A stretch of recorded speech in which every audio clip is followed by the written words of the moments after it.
This is the most viral shot from Project Hail Mary, and I spent 50 hours trying to recreate it.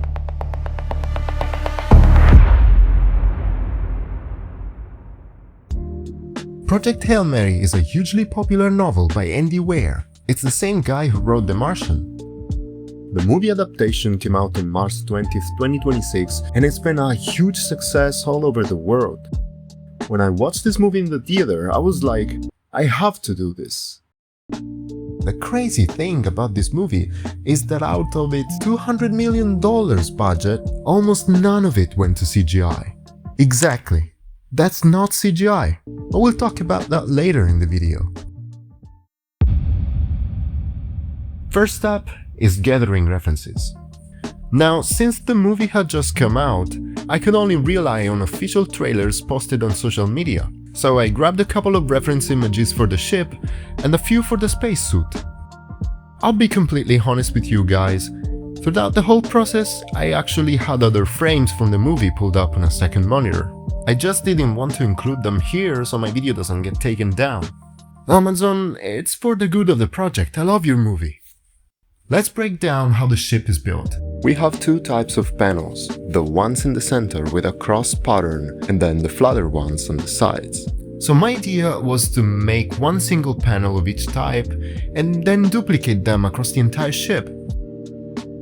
I decided to actually model the panels because I figured using actual geometry is way better than just baking a normal map onto a flat plane. It interacts much better with the lighting. After creating the panels and the joints, we have the first piece of the puzzle. Think of it like a Lego brick. To build the whole structure, we need these bricks to snap together perfectly. The trick here is applying two modifiers, a curve modifier and an array modifier. To use the curve modifier, you actually need a curve to guide the mesh. Basically, it's the circumference of the ship.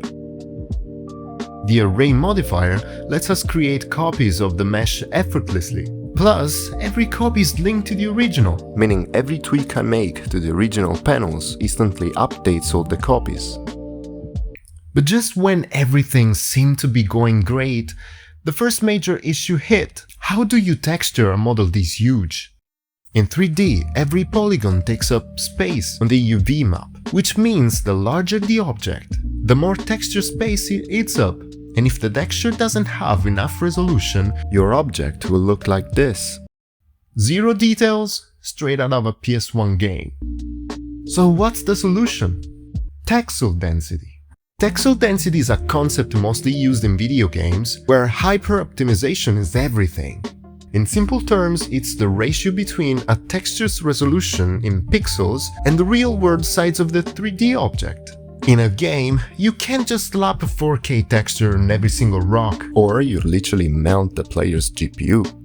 Texel density lets you decide exactly how many pixels to spend per square centimeter of the surface area. Once you set a standard, you'll always know if your texture needs to be 512, 1024 or 2048 pixels based on the physical size of the 3D model. In my case, this made me realize something. I don't actually need to texture the entire ship, just a tiny fraction of it. If I decide that 4 pieces grouped together take up the space of one 4K texture, then that same texture would just tile across every piece of the whole. Once I imported the textures into Blender and applied them, I closed the main piece on both endings using the same workflow.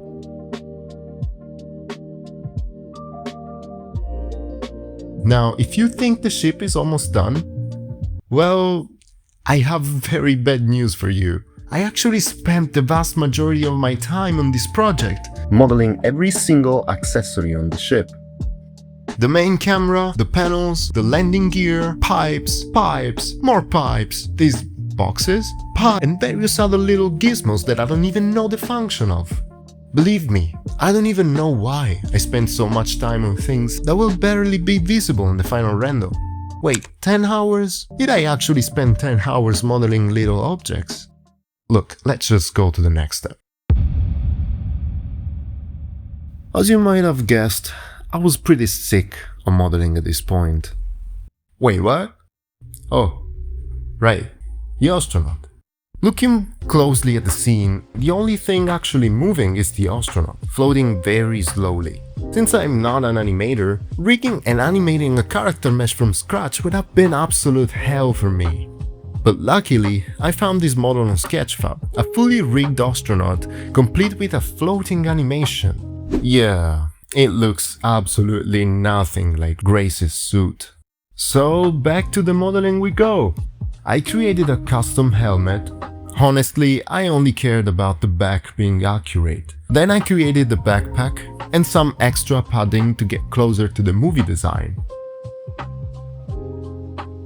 Then, I completely trashed the original textures. I needed them to look exactly like the movie, so I jumped into Substance Painter and went crazy on every detail. Air vents, numbers, logos, colors, until I ended up with this. Grace, is that you? Usually, my workflow motto is work smart, not hard. But for Planet Adrian, I completely threw the mantra out the window. This is where the project turned into pure insanity.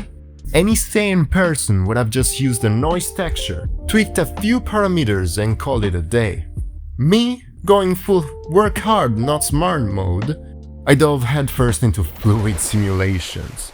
I spent the next 3 hours in Blender simulating particle behaviors, bouncing from one crash to another, but in this moment of madness, my saviors were CG matter and bad normals.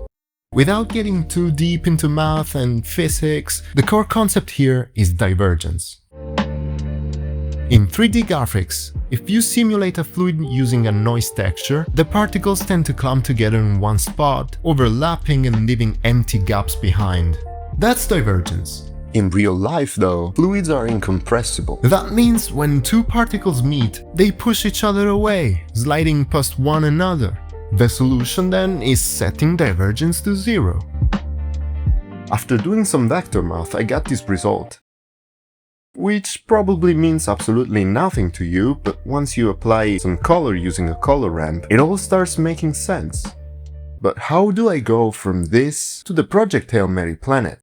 I modified my simulation to make it rectangular and then brought it into Photoshop to add those signature orange patches, which gave me a pretty solid result. However, I immediately noticed something concerning. If we compare my texture with an official planet map downloaded from the NASA website, you'll notice how the texture gets stretched at the poles. This is called equirectangular projection.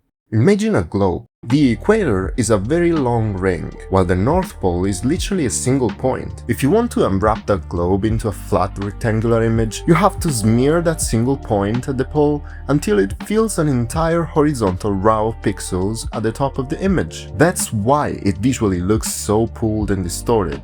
Now, I'll be real with you. From here on out, I tried multiple times to get a result I was happy with. I even built a real 3D planet with a volumetric atmosphere and a real engine, but I just wasn't buying it. Then I went back to the simple solutions. None of this is going to be visible in the final render. And there's a golden rule in game dev. If you don't see it, you don't need to model it. So I rendered the ship out separately as a transparent PNG, threw it into Photoshop over the planet texture and mocked up a test frame. Well, it worked. My game plan now was to save the planet as a static background image, and then render the ship animation with a transparent background in Blender. This works because we're operating on such a massive scale that zooming the camera doesn't affect the planet, it only affects what's relatively close, like the ship. With the first half of the scene locked in, it was time for the grand finale, the Petrova Line. To pull off this effect in the movie, cinematographer Greg Fraser actually surrounded Ryan Gosling with infrared LEDs and used a special IR technique that made those show up only in the camera lens. So yeah, that wasn't post-production either. Not having a soundstage rigged with infrared LEDs, I booted up Unreal Engine and started experimenting with Niagara, their VFX framework.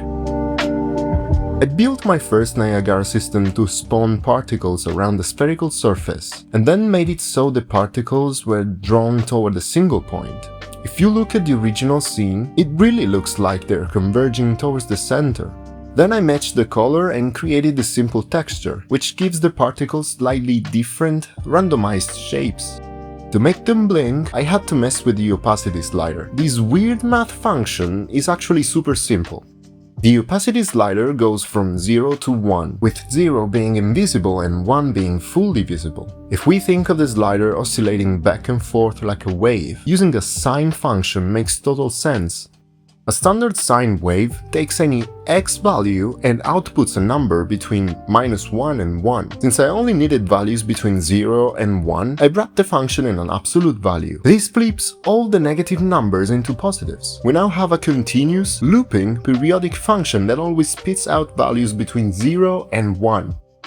Now, let's get back to the scene. If you pause on a specific frame, you'll notice that for a fraction of a second, you see much smaller, distant particles appear first.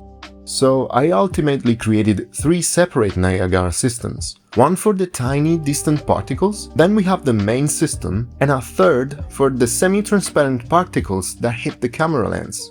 In real life, those are LED's lens flares. But since we're in 3D software, we have to fake it.